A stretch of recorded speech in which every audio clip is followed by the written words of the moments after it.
What's up, Bantees? Listen, do we have a guest for you? If it's any indication of what you see on the screen, it's a pretty special guest, I would say. The most special. We've never done this for any guests that we have hosted. And that is no shade to any of our guests because we've had some baddies on this podcast. But exclusively. But my goodness, when you guys get to listen to this guest, I have to like journal now and be like, yeah, what did I learn today? Yeah, no, she's a national treasure, and I don't say that lightly. I think there is whatever you want to do, if you want to be involved in the sports space, whether that's an athlete, a parent, you want to be involved on the business side, you want to coach, like whatever that looks like for you, you will get something out of this interview. And you're going to leave better after having listened to it. What a good way to put it. I found that what she was talking. We're kind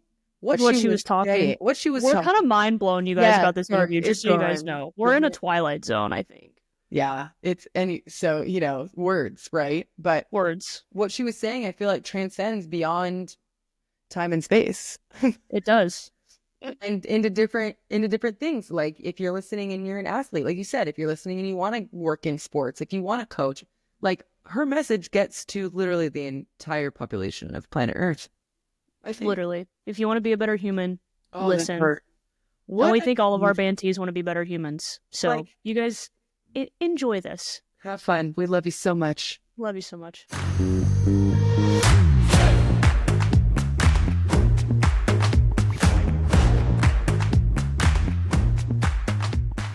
What is up, Bantees? Do we have a special treat for you today? I think this may be the most excited I have ever been for an interview on Base Hits and Banter. Sam, I don't want to speak for you, but I'm gonna give a little quick bio on our fabulous guest today. She played softball at the University of Chicago, began her Major League Baseball career with the Chicago White Sox as an intern, then worked her way up to become the assistant director of baseball operations. At age 29, youngest ever, she became assistant GM for the New York Yankees, where they won 3 World Series titles.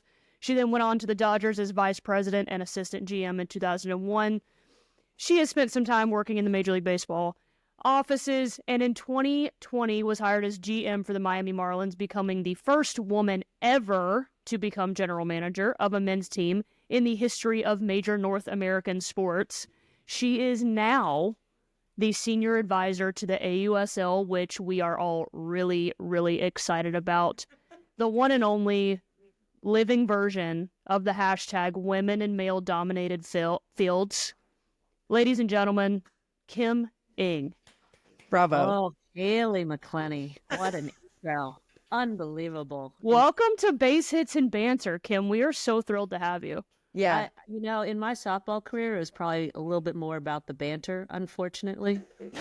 Not enough about the base hits, I think. You found the right place because that's all we do. That's really all we do.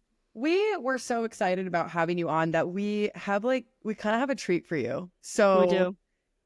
Sorry, we're you know what? We are sorry, but we're also not sorry. Halo, are you ready to reveal? I'm ready, and I'm not sorry. Is this a treat for me, or is it a treat for you? Honestly, both. Both. Yeah, no, I think it's more for you. Both. Halo, are you ready? Yep, ready. Here we go. 3, 2, 1.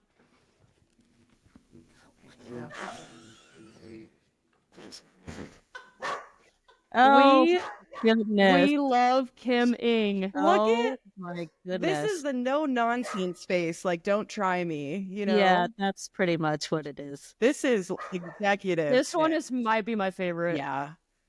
Yeah, was that wearing a leather jacket in that one? Yeah, no, 100%. Yeah, that was my thug picture. We have had these shirts for weeks and have had to keep it a secret because we're not good at that. We've been so excited, and so we're like, this is the great reveal. You guys are too funny. Yeah, so funny. But we're that excited. We understand if you want to be best friends with us even more now. But anyway, so back to that was a good one for me. I'm dying. Yeah. So opening day of the AUSL, catch me and Halo out. This is what we're wearing. I might throw a blazer on over it to look like business professional, but Yeah. like That would be impressive. this is what I'm wearing all AUSL season long. Man.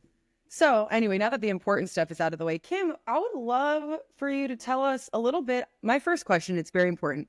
What did you want to be when you grew up? Like when you were a kid? Yeah, no, good question. I actually wanted to be a tennis player.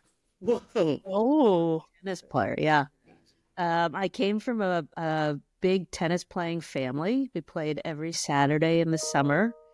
And yeah, I mean, when I was little, I had delusions of grandeur. So once I figured out that I was not going to be a pro tennis player, I was probably like, I don't know, 12, 13. Then I thought I would be either a coach or a teacher. Whoa. Yeah, And now you're building pro softball from scratch. exactly. Well, not from scratch. Not totally from scratch. Not totally, but there's some scratch. Wow. Okay. I wasn't expecting that answer at all. Do you still play tennis on the side? I do. We're trying to play twice a week in the winter time just to get some little exercise. Wow. Well, that's so cool to think about what you wanted to be and then where you ended up. Halo, I'm just thinking about us getting on the pickleball courts now with Kim. yeah. I was gonna ask that follow-up question of like, one, how do you feel about pickleball? As you seem like a tennis purist, and two, would you like to play doubles with me and Sam? Yeah. So, well, we'd probably need one more person to play doubles, right? We can recruit. We'll be fine. So my mom actually started playing pickleball like 7 years ago. She's been trying to get me out there for a long, long time. I finally played for the first time this past summer. And let's just say I'm not quite as serious on the pickleball court. It's a little bit on the jokester side, I would say. Yeah. But that means me and Sam are a perfect fit then. Yeah. We get it done. Man. Great. A little bit on the jokester side. Okay, so say less. Say less. Kim, I would love if you could, obviously you have a ton of experience in baseball. I'm curious, day to day working with Sam, how is it different from your experience working in baseball to what you're building now in softball? Is it the same? Is it different? Give us a little bit of insight into that. Sam knows all these details. The public and the fans of Base Hits and Banter do not. So, obviously having been in baseball a long time, I had a pretty good idea of what I was doing since I had been there for so long. I think now Sam is my right-hand person where I'm calling her, I don't know, 10 times a day to get all kinds of information. Obviously I've been in for all of 8 months now. Mm-hmm. And so, I think one of the things that probably makes me the most effective is that I know what I don't know. Not one of those people that's going to waste a lot of time trying to,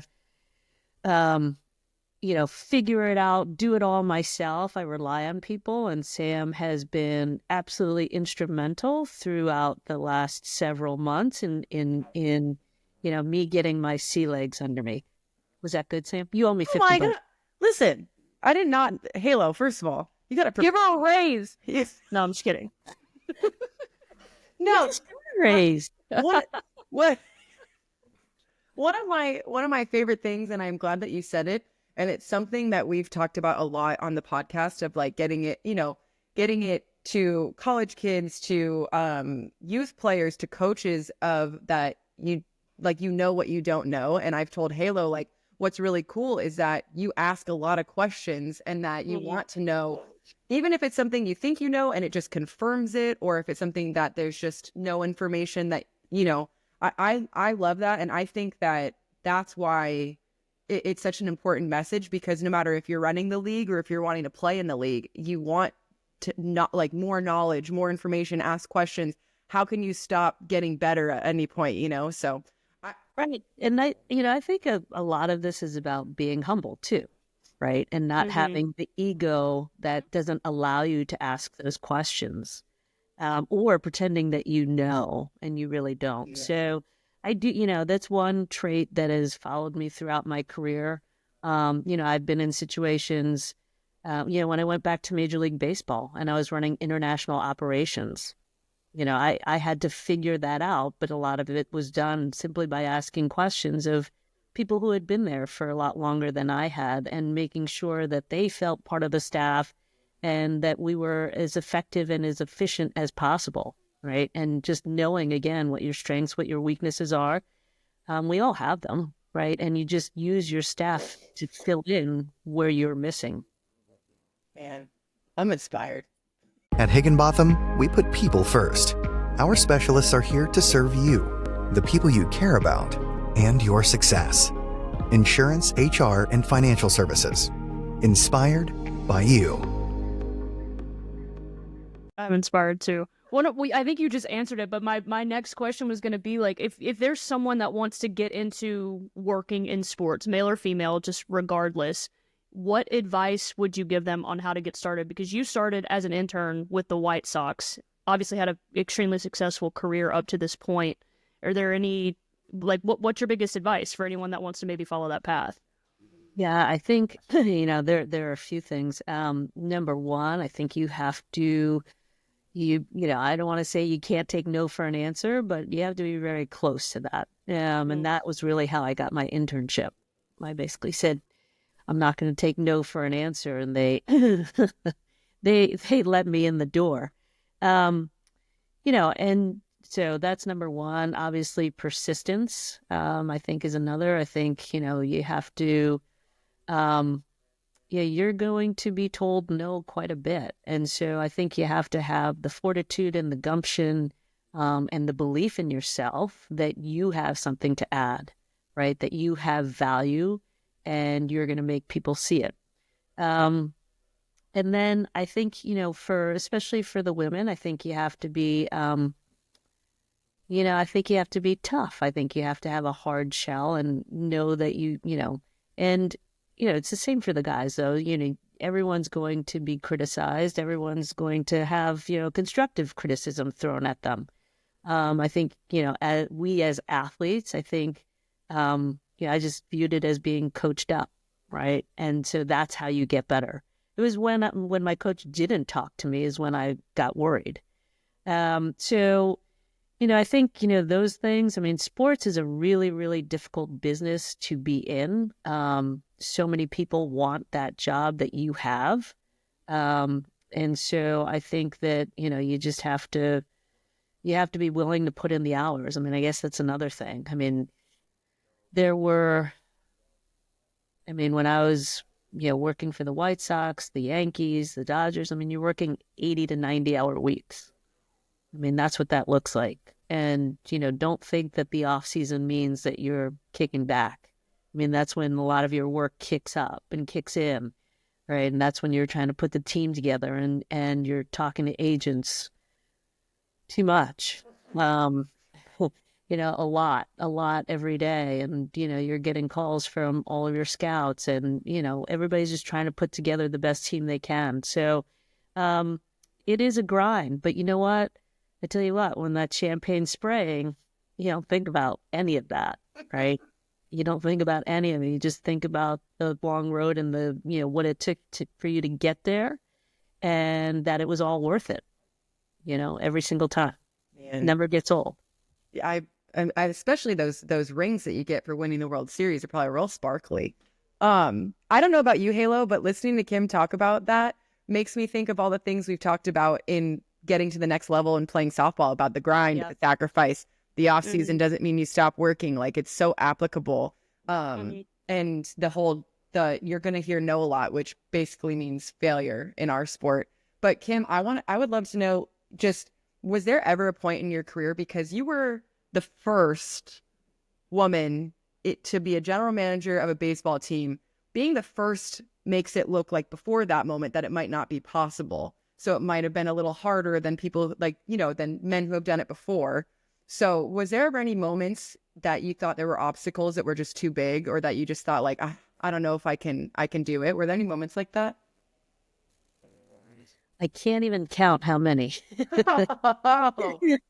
Yeah, of course. I was in this for so long, and it wasn't happening. It wasn't, happening in the same time frame that it was happening for a lot of the guys. So of course, there were times where I just thought, okay, well, this might not, be for me, or it might not happen for me. I got to a point where I was thinking, well, I hope it happens in my lifetime. And then you put your guard down a little bit, and this situation with Derek Jeter calling me, just kind of came up out of the blue. I was working at Major League Baseball for a significant period of time, and Derek and I had known each other in the late '90s when we were with the Yankees together. That was a pretty good time. Won a few rings there.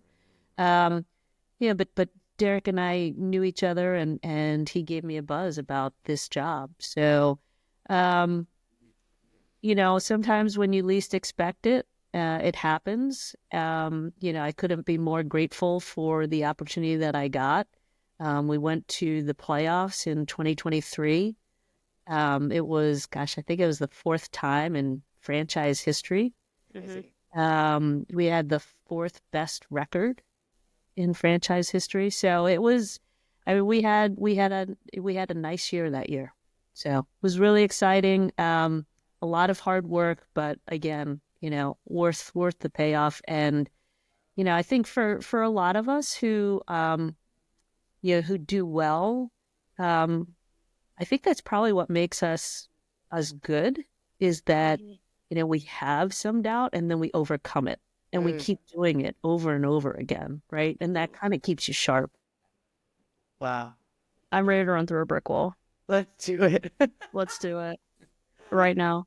Take us in your GM mind, because I think a lot of people have different philosophies about how to piece together a roster, what that looks like.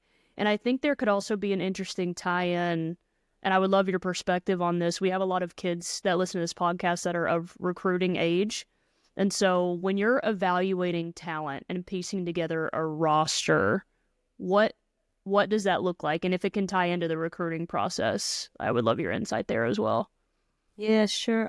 So, just conceptually, for me, and this was not our 2023 team, but more, a compilation of things I've seen over the years, the way I would build it if I could. Obviously, pitching and defense are huge. You want strength up the middle. You want some pop up the middle. And then I want I want people on the bench who know their roles and are, who understand the value of team chemistry and leading. And I think that is, in today's game, a very underrated aspect of putting together a team.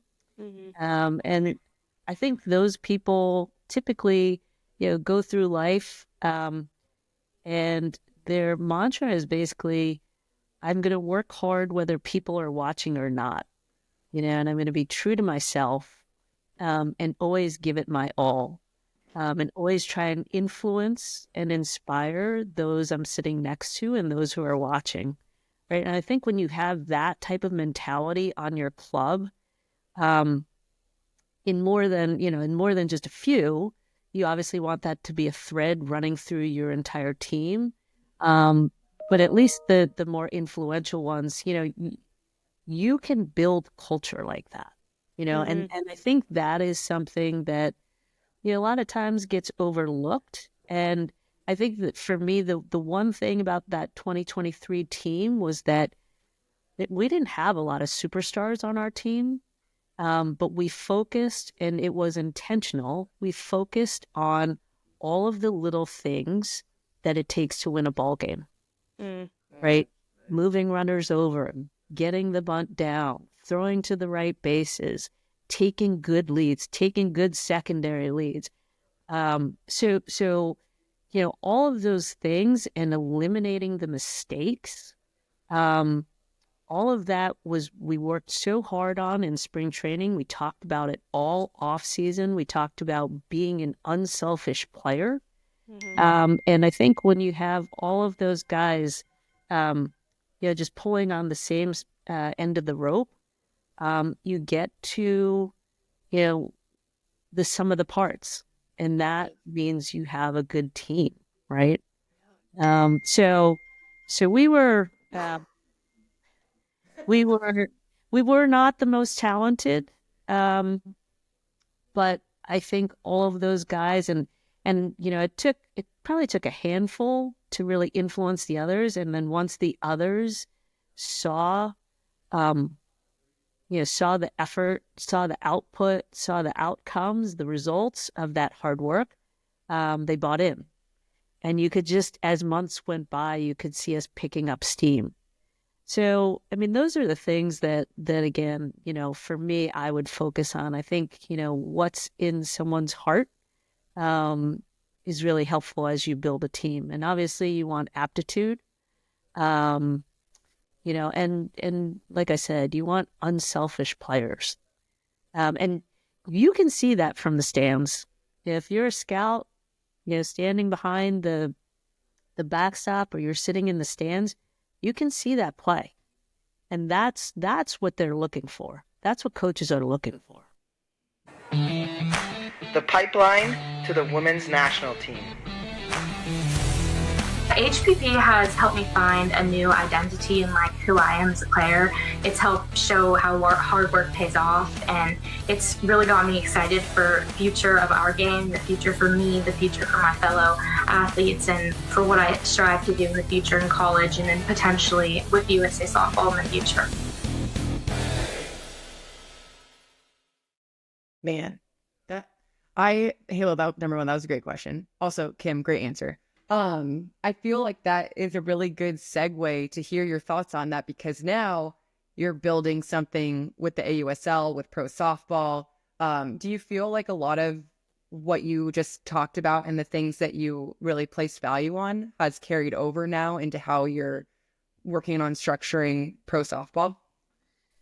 I do. Obviously, we're a little bit, we are building this thing. And so I think, for us, it's really about the foundation and making sure those pieces are solid. And, when we make policy decisions and when we put together rules, we're not thinking about it just for this year. We're thinking about it for 5 years down the line. Right. And and obviously we'll have to make exceptions because we have to be flexible and we have to evolve. And we can't be, just so focused on the future that we ignore what's in front of us either. But I think, having said that, I think, us being able to put together a good foundation, we've got a good team, we've got a nice collaborative effort, and, I've never asked anybody to help and who hasn't done it, right? So everyone's pitching in.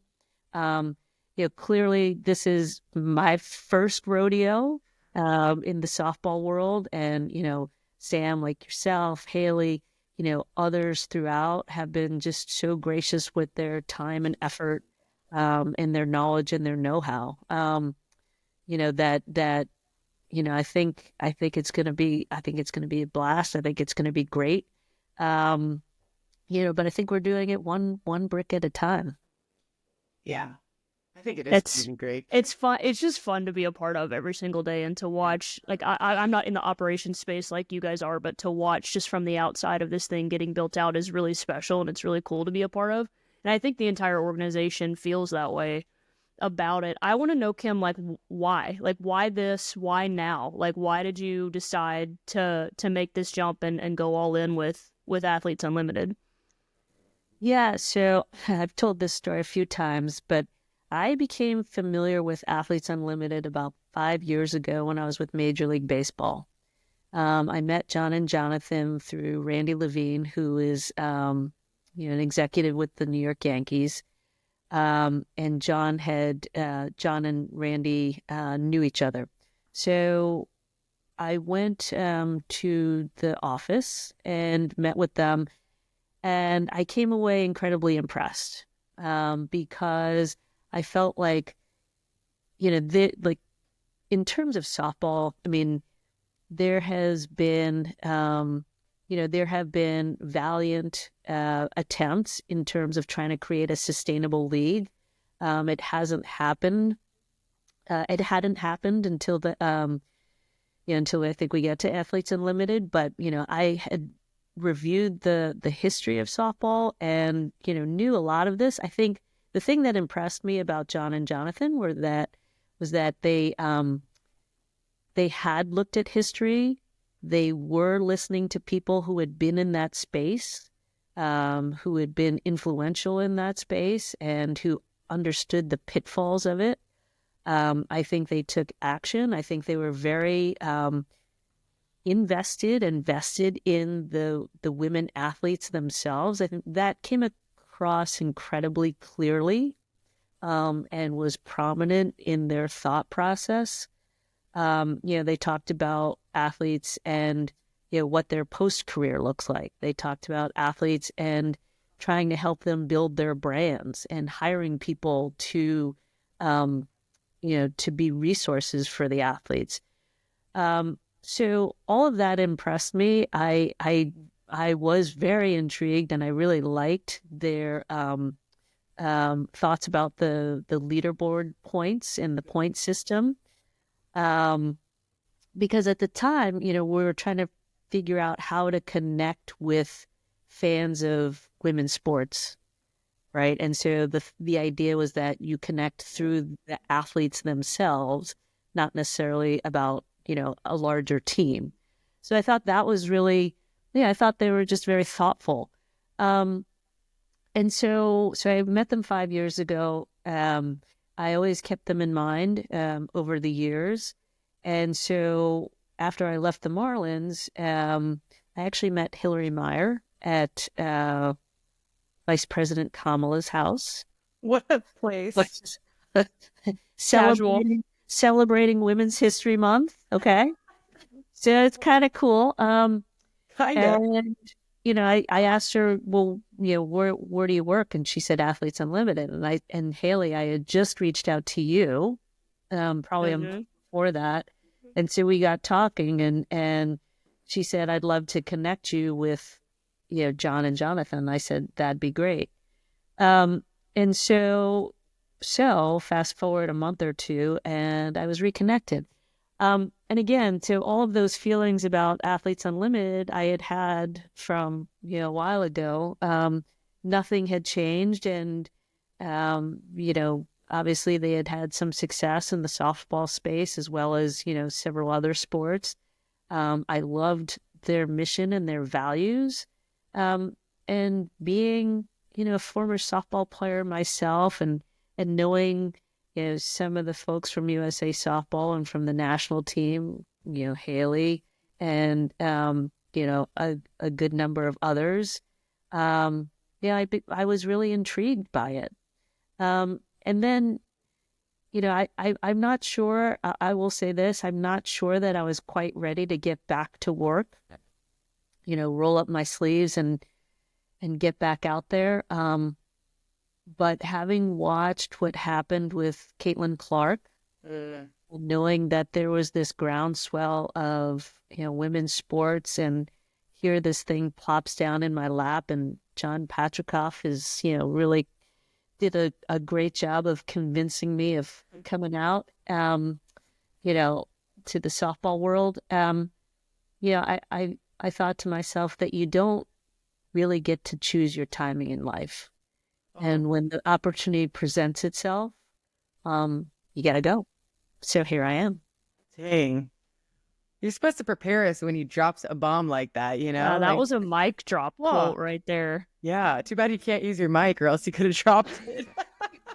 I'll do it. She dropped it anyway. She dropped it.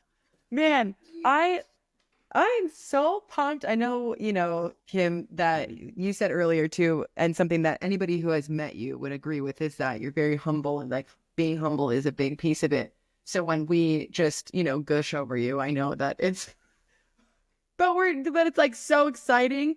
And I know for Halo and I being part of the inaugural season of Athletes Unlimited to now, it felt like in 2020 that AU was taking a chance on us, like looking at softball and seeing like, hey, like they deserve a little something. And then now having you come over makes it even, again, where it's like, okay, like you've seen it all in Major League Baseball, and that's something that you're bringing over and like taking a chance on us, even though obviously, as we know, your two favorite softball players did retire last summer, so we're bummed you can't see us play in the AUSL. You know, I don't know what you guys were thinking. And I couldn't convince you otherwise. Yeah, we're pretty set. That's crazy. Pretty set. Pretty set. That's kind of crazy.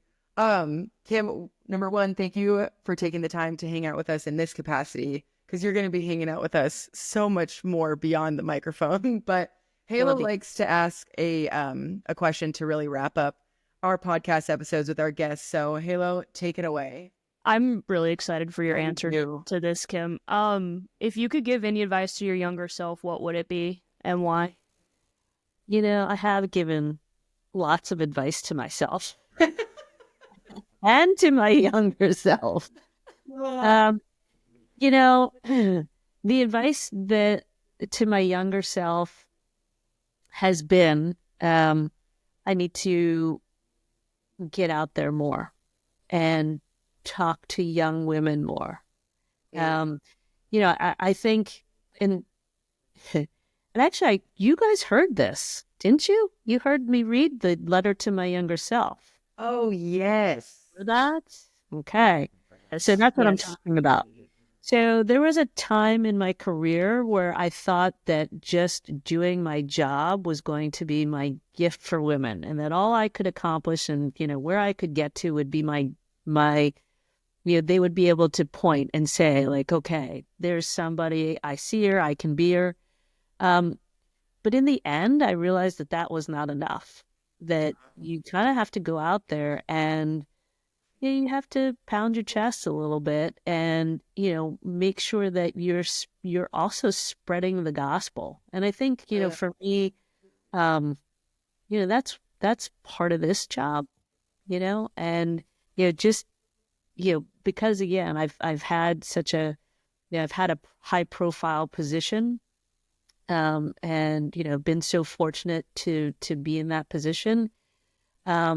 I have a responsibility. I've always viewed it that way, that I have a responsibility to get out there and make sure that young women and girls, you know, see that women can do anything, you know, and they can, you know, they can be a general manager of a major league team, or, you know, of, you know, a football team or a basketball team, men's basketball.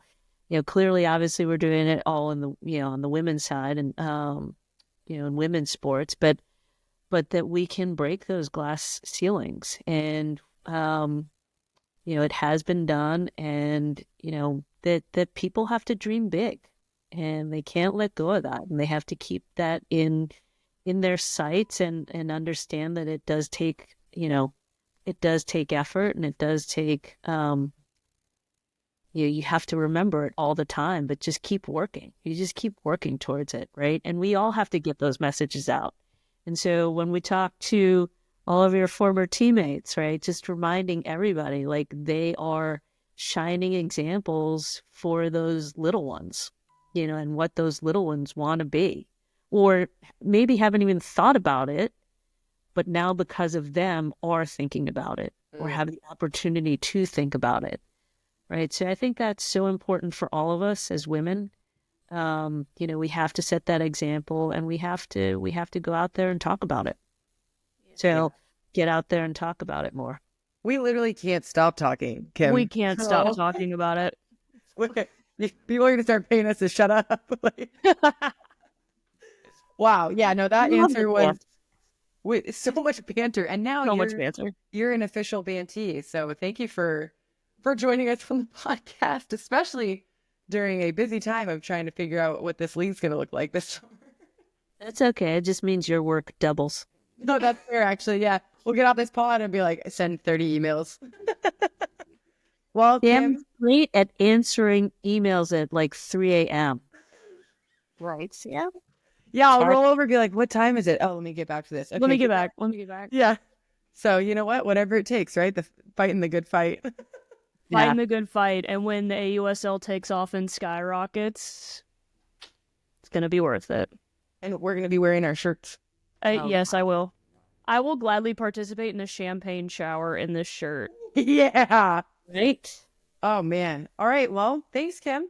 Can't wait. At this time, we would like to thank the USA Softball Store at usasoftballstore.com for our amazing gear this week. You guys can have the exact same gear that Samu and I have literally right now if you go to usasoftballstore.com. So go literally right now, and you can use code BHB15 right now and get 15% off your entire purchase. So buy a lot of stuff, get that 15%, let it all go to use. usasoftballstore.com. Again, that code is BHB15.